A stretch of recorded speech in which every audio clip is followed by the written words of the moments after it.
Hello बच्चों, welcome to your maths class. तो बच्चों, आज 9th क्लास का मैं एक्सरसाइज 1.3 करवा रही हूँ। Chapter number 1 exercise 1.3। 1.2 तक मैंने पिछले वीडियो में करवा दिया था, तो जिन बच्चों ने ना देखा हो वो देख लें। ठीक है, तो आज शुरू करते हैं हम एक्सरसाइज 1.3। तो इसका मैंने क्वेश्चन नंबर 1 लिख रखा है, लेकिन उसके पहले क्वेश्चन करने के पहले हम आप लोगों को कुछ चीजें समझा देना चाहते हैं, बता देना चाहते हैं कि देखो, इसमें ऐसे 2 केसेस हैं, real numbers and their decimal expansion. Real numbers के डेसिमल एक्सपेंशन के बारे में हम पढ़ने जा रहे हैं। ठीक है, रियल नंबर्स में तो रेशनल और इरेशनल दोनों नंबर्स आती हैं, ये तो आप लोगों को पता है, बताया था। इसमें केस 1 ऐसा है कि द रिमाइंडर बिकम्स 0, और दूसरा केस है रिमाइंडर नेवर बिकम्स 0। 0 कभी नहीं होता है, वो मतलब रिपीटिंग होता है। ठीक है, नॉन टर्मिनेटिंग रिपीटिंग, वो खत्म नहीं होता। तो देखो, इसके कुछ एग्जाम्पल बता देती हूँ, लेकिन ये दोनों ही रेशनल नंबर होती हैं। जैसे हमने एक फ्रैक्शन ऐसे लिया 1/2। अब 1/2 का अगर हम डेसिमल एक्सपेंशन निकालने जा रहे हैं तो 1 को हमें 2 से डिवाइड करना होगा। तो भाई 1 तो छोटा है, ऐसे तो डिवाइड होगा नहीं है, हमें इसमें पॉइंट लगाना पड़ेगा, मतलब 0 फिर पॉइंट, पॉइंट के बदले हमें यहाँ पे एक 0 मिलता है। तो 2 5 जा 10, मतलब ये हमारा रिमाइंडर इसका आ गया 0। ये खत्म हो गया, डेसिमल एक्सपेंशन ये खत्म हो गया। तो ये है हमारा रिमाइंडर बिकम्स 0, पहला केस। तो इसको हम क्या बोलते हैं? इसको हम बोलते हैं टर्मिनेटिंग डेसिमल। ठीक है, तो इस प्रकार के डेसिमल को हम क्या बोलते हैं? Terminating decimal. ये हमारा होता है टर्मिनेटिंग। ठीक है, अच्छा, तो ये केस 2 अगर हम लेते हैं, एक नंबर ले लेते हैं 1/3। तो अगर इसको हम डिवाइड करते हैं 1 को 3 से, तो क्या होता है? 1 तो छोटी नंबर है, यहाँ पे भी हमें पॉइंट देना पड़ेगा, तब यहाँ एक 0 मिलेगा। तो 3 3 जा 9, फिर एक बचा। अब एक बार डेसिमल जब लग गया तो फिर हमें एक 0 मिलता रहता है। तो ये हो गया 3 3 जा 9, फिर 1 बचा, मतलब ये इसी तरह से चलता रहेगा। तो हमारी ये नंबर ऐसे आ गया, इसका डेसिमल एक्सपेंशन क्या हो गया? 0.333, इस तरह से चलता जाएगा। तो इसको हम क्या लिखेंगे? Non terminating repeating. ये हमारा कैसा डेसिमल एक्सपेंशन है? Non terminating repeating. Non terminating और repeating, non terminating repeating decimal. ठीक है, नॉन टर्मिनेटिंग रिपीटिंग डेसिमल, इसको नॉन टर्मिनेटिंग रिकरिंग भी बोलते हैं। ठीक है बच्चों, लेकिन ये दोनों ही केसेस हमारे हैं रेशनल नंबर के। क्या है? दोनों केसेस में हमारी ये रेशनल नंबर कही जाती है। ठीक है, ये दोनों ही केसेस रेशनल नंबर के। अगर हमारा डेसिमल एक्सपेंशन टर्मिनेटिंग हो तो भी रेशनल है, अगर नॉन टर्मिनेटिंग रिपीटिंग हो तो भी ये रेशनल नंबर है। ठीक है बच्चों, लेकिन अगर नॉन टर्मिनेटिंग नॉन रिपीटिंग, ये नॉन टर्मिनेटिंग नॉन रिकरिंग होता है, तो वो इरेशनल नंबर होती है। देखो, इरेशनल नंबर के हम कुछ एग्जांपल्स आपको दे देते हैं। जैसे हमारा है √2 है और पाई है, इनकी वैल्यू अगर हम निकालेंगे तो इनके डेसिमल एक्सपेंशन ऐसे आएंगे जो कभी एंड नहीं होंगे और रिपीट भी नहीं करेंगे। ठीक है, जैसे √2 की वैल्यू को हम 1.414 इतना ही जानते हैं, लेकिन बहुत लंबी नंबर है, 1.41421, इस तरह से इसका √2 को 1.414 और इतना तो हम यूज करते हैं। इसके आगे बहुत लंबी नंबर जाती है। ठीक है, वो ना तो रिपीट होती है और ना ही एंड होती। इसी तरह पाई की वैल्यू भी होती है 3.14। हम जब प्रॉब्लम सॉल्व करते हैं पाई का जहाँ यूज होता है तो इतना ही लेते हैं, लेकिन 3.1415 और बहुत दूर तक ये नंबर जाती है। तो इस तरह की नंबर इरेशनल कही जाती है। नॉन टर्मिनेटिंग तो है ही है और नॉन रिपीटिंग भी है, रिपीट भी नहीं कर रहे हैं। नॉन टर्मिनेटिंग नॉन रिपीटिंग, ठीक है, टर्मिनेट भी नहीं हो रही, रिपीट भी नहीं हो रही, तो ऐसी नंबर इरेशनल होती। या फिर इस तरह के नंबर, जैसे 0.1 हमने लिख लिया, फिर एक 0 लिखा, फिर 2 बार 1 लिख लिया, फिर एक 0 लिखा, फिर 3 बार 1 लिख लिया, फिर एक 0 लिखा, फिर 4 बार 1 लिख लिया, फिर एक 0 लिखा। इस तरह से ये भी एंड नहीं होगी कभी भी, और रिपीट भी नहीं हो रही है। देखो, एक बार एक 1 आया, फिर 2 1 आया, फिर 3 1 आया, तो रिपीट तो नहीं हो रही है ना। तो इस तरह की 1 की जगह आप 2 3 कुछ भी ले सकते हो, या 0 की संख्या बढ़ा दो, 1 एक ही बार रखो, ऐसा जैसे 0.1, फिर एक 0, फिर 1, फिर 2 0, फिर 1, फिर 3 0। इस तरह से जो नंबर्स आती हैं वो नॉन टर्मिनेटिंग नॉन रिपीटिंग होती हैं। तो ऐसी नंबर इरेशनल नंबर की कैटेगरी में आती है। ठीक है बच्चों, ये बात समझ में आ गई? तो बस इसी पर बेस्ड हमारा ये मतलब एक्सरसाइज है। तो चलिए अब हम एक्सरसाइज शुरू करते हैं। आई होप आप लोगों को इतनी बात समझ में आ गई होगी।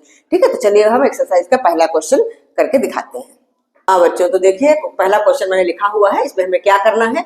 Right the following in decimal form and say what kind of decimal expansion each has. अब ये जो क्वेश्चंस दिए हुए हैं 6, तो इनका हमें डेसिमल फॉर्म निकालना है और बताना है कि ये कौन सा डेसिमल है, टर्मिनेटिंग है कि नॉन टर्मिनेटिंग रिपीटिंग है, बस हमें यही बताना है। ठीक है, तो चलिए हम शुरू करते हैं। पहला वाला ये इजी है, बहुत इजी है, 36/100। ये हमारा है 36/100। तो इसको हम डिवाइड करके देखते हैं। 36 को हम 100 से डिवाइड करते हैं।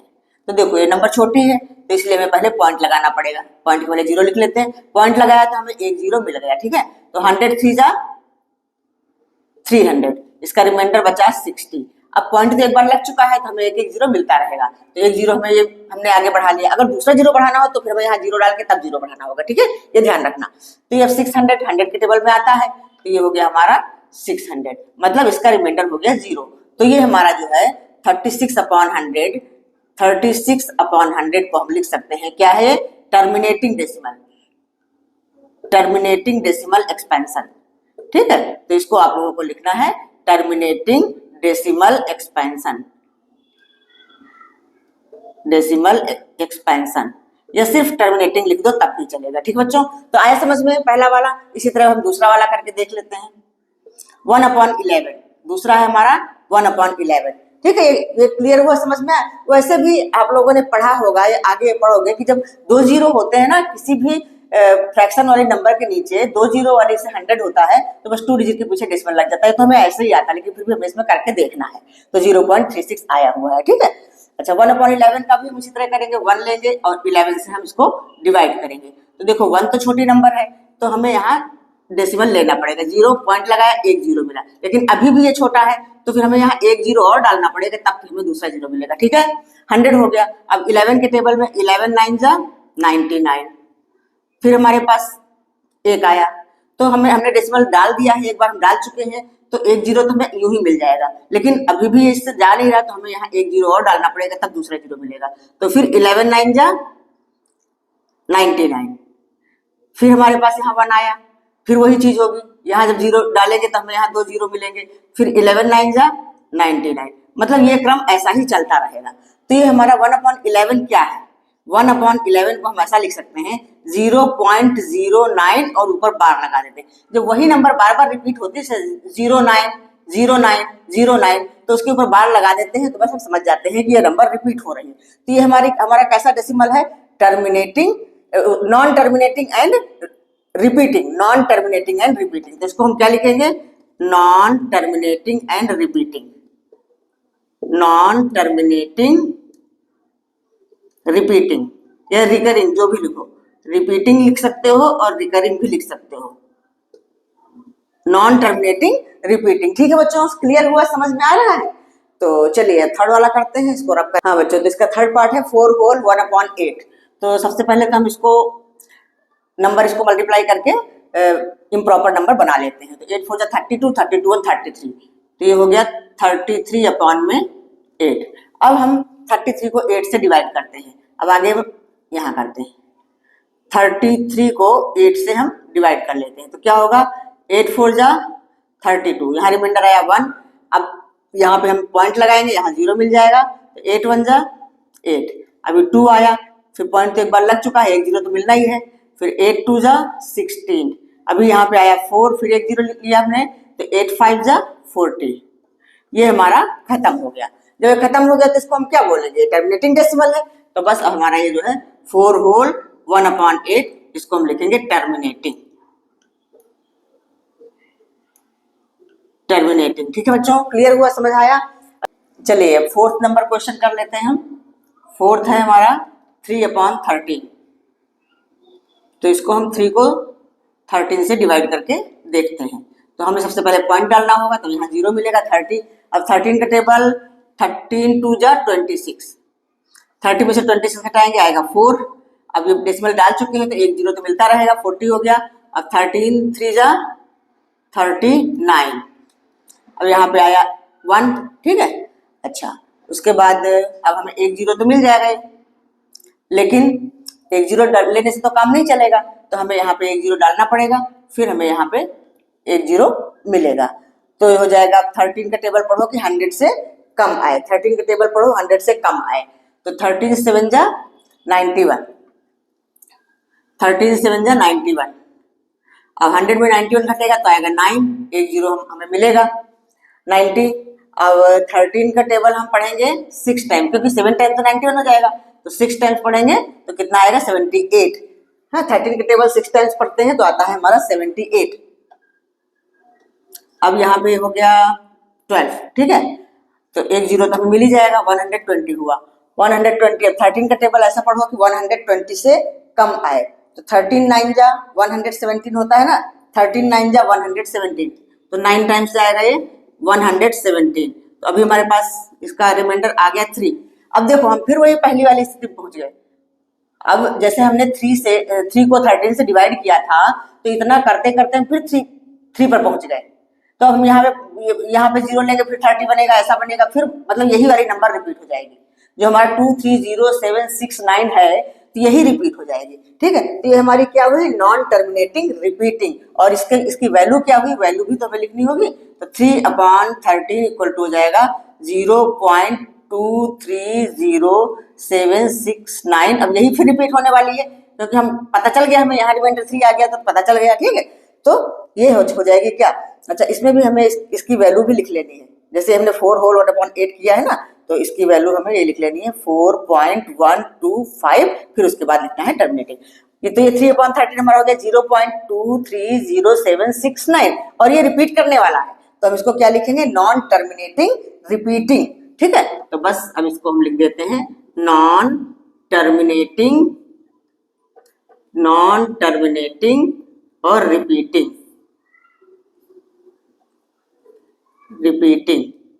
ठीक है बच्चों। क्लियर, समझ में आया। तो बस इसी तरह सारे सम्स करने हैं। 4 हो गए, अभी 2 बचे हैं, 5th और 6th, चलिए वो भी करवा देती हूँ मैं। तो ये है 5th है 2/11, तो इसको हम करेंगे भाई 2 को 11 से हमें डिवाइड करना है।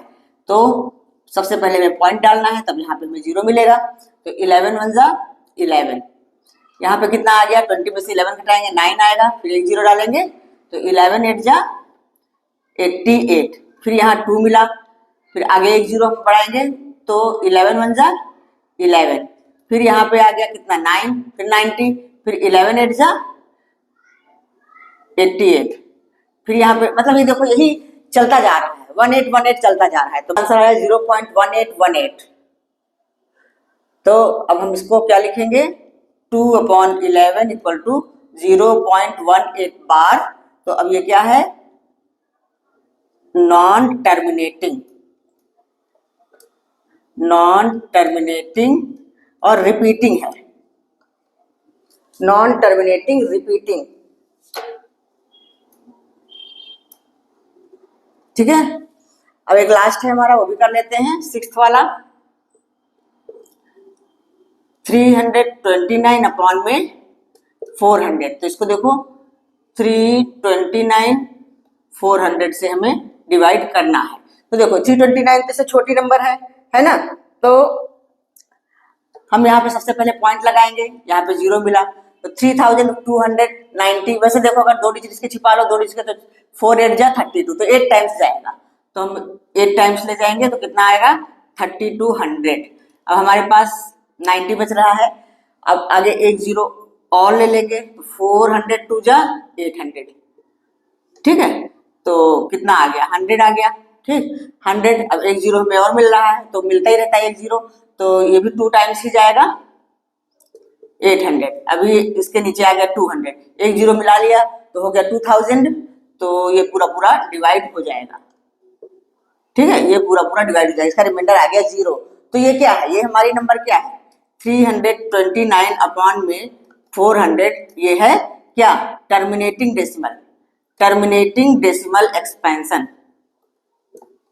ठीक है, टर्मिनेटिंग डेसिमल एक्सपेंशन ऐसे लिख लेना, ठीक है बच्चों। क्लियर हुआ, ये वाला सवाल समझ में आ गया है। तो बहुत इजी क्वेश्चन था, इसमें कुछ ज्यादा दिक्कत वाली बात नहीं है, बस डिवाइड करना है आपको, टर्मिनेटिंग नॉन टर्मिनेटिंग बताना है।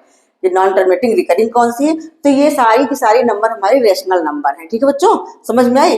जो टर्मिनेटिंग होती है वो तो है ही रेशनल, और जो नॉन टर्मिनेटिंग होती है और रिपीटिंग होती है वो भी रेशनल नंबर होती है। तो चलिए हम क्वेश्चन नंबर 2 कर लेते हैं। हाँ बच्चों, तो देखिए हमारा क्वेश्चन नंबर 2, इसमें हमें दिया हुआ है, you know that 1/7 equal to 0.142857 bar लगा हुआ है। ये आपके एग्जांपल में सॉल्व करके दिखाया गया, 1/7 को 1 को 7 से डिवाइड करके, तो यही 14285 यही नंबर बार बार रिपीट होती है। तो ये इसकी वैल्यू दी है। Can you predict what the decimal expansion of 2/7, 3/7, 4/7, 5/7 and 6/7 without actually doing the long division, हमें लॉन्ग डिवीजन नहीं करके बताना है इसकी वैल्यू क्या हो सकती है। इफ सो हाउ, तो कैसे, अगर ऐसा है तो कैसे। अरे भाई हमें 1/7 की वैल्यू दे रखी है, 1/7 इक्वल टू है 0.142857, ये हमें गिवन है, ठीक है, बार लगा के। तो हम 2/7 3/7 की वैल्यू देखो, 2/7 को हम ऐसा नहीं लिख सकते क्या, 2/7 इक्वल टू हो जाएगा 2 इंटू 1/7। इसी तरह 3/7 हमारा हो जाएगा 3 इंटू 1/7। 4/7 हो जाएगा हमारा 4 इंटू 1/7, इस तरह से। और 5/7 को हम लिख सकते हैं 5 इंटू 1/7। 6/7 को हम लिख सकते हैं 6 इंटू 1/7। इससे हमें क्या फायदा होगा भाई, 1/7 की वैल्यू हमें पता है और 2 से मल्टीप्लाई कर देना है, तो इसको हम ऐसा लिख सकते हैं 2 इंटू 0.142857, ठीक है, ये बार लगा। अब इसको अगर हम मल्टीप्लाई करके लिखेंगे तो इसका आंसर क्या आएगा, देखो 2 7 जा 14, कैरी ओवर 1, फिर 2 5 जा 10, 10 और 1 11, कैरी ओवर 1, 2 8 जा 16, 16 और 1 17, फिर कैरी ओवर 1, फिर 2 2 जा 4, अब एक कैरी इसमें जोड़ देंगे, आ गया 5, अब कैरी नहीं आ रहा है।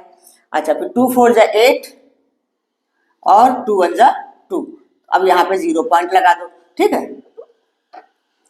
तो ये हमारा इसका आंसर आ गया, बार लगा दो, तो इसका आंसर ये आ गया 0.285714, 285714, ठीक है। इसी तरह से अगला वाला भी हम कर सकते हैं, 3 इंटू 0.142857 बार, तो इसको भी हम मल्टीप्लाई करके 3 से मल्टीप्लाई करके लिखो, 3 7 जा 21, कैरी ओवर 2, फिर 3 5 जा 15, 15 और 2 17, कैरी ओवर हो गया हमारा 1। अच्छा, फिर 3 8 जा 24, 24 और 1 25, कैरी ओवर हो गया 2, फिर 3 2 जा 6, 6 और 2 हो गया 8, 3 4 जा 12, कैरी ओवर 1, 3 1 जा 3, 3 1 4, तो पॉइंट लगाओ, 0 लगाओ और इसके ऊपर लगा दो बार। तो हमारा ये 3/7 की वैल्यू आ गई 0.428571, 428571। इसी तरह से अगला हम 4/7 का भी कर सकते हैं, 4 इंटू 0.142857 बार, इसको भी हम मल्टीप्लाई करके लिख सकते हैं, 4 7 जा 28, कैरी ओवर 2, 4 5 जा 20 और 22, कैरी ओवर 2, 4 8 जा 32, फिर 34, कैरी ओवर 3, अच्छा 4 2 जा 8, 3 11, कैरी ओवर 1, फिर 4 4 जा 16, 16 1 17, कैरी ओवर 1, 4 1 जा 4 और 1 5, ये हो गया पॉइंट, ये हो गया 0। तो ये हमारी नंबर हो गई 4/7 की वैल्यू 0.571428, ठीक है बच्चों, क्लियर। तो इसी तरह से हम 5/7 और 6/7 की वैल्यू भी निकाल सकते हैं, सिर्फ मल्टीप्लाई ही तो करना है, तो ये आप लोग कर सकते हैं। मैं आप लोगों के लिए होमवर्क छोड़ रही हूँ, ये 2 छोड़ दिया है, आप लोग करके देखना, इसका आंसर भी आ जाएगा और फिर आंसर बुक से अपना मैच कर लेना, ठीक है बच्चों। तो क्लियर, समझ में आया। तो आज 2 क्वेश्चन आप लोगों के हो गए हैं एक्सरसाइज 1.3 के, बाकी के क्वेश्चन मैं अगले वीडियो में कराऊंगी, ठीक है। तो वीडियो कैसा लगा, अगर अच्छा लगा हो तो लाइक करिए, शेयर करिए और सब्सक्राइब करिए। मिलते हैं आप लोगों से नेक्स्ट वीडियो में आगे के क्वेश्चंस के साथ में, तब तक के लिए बाय।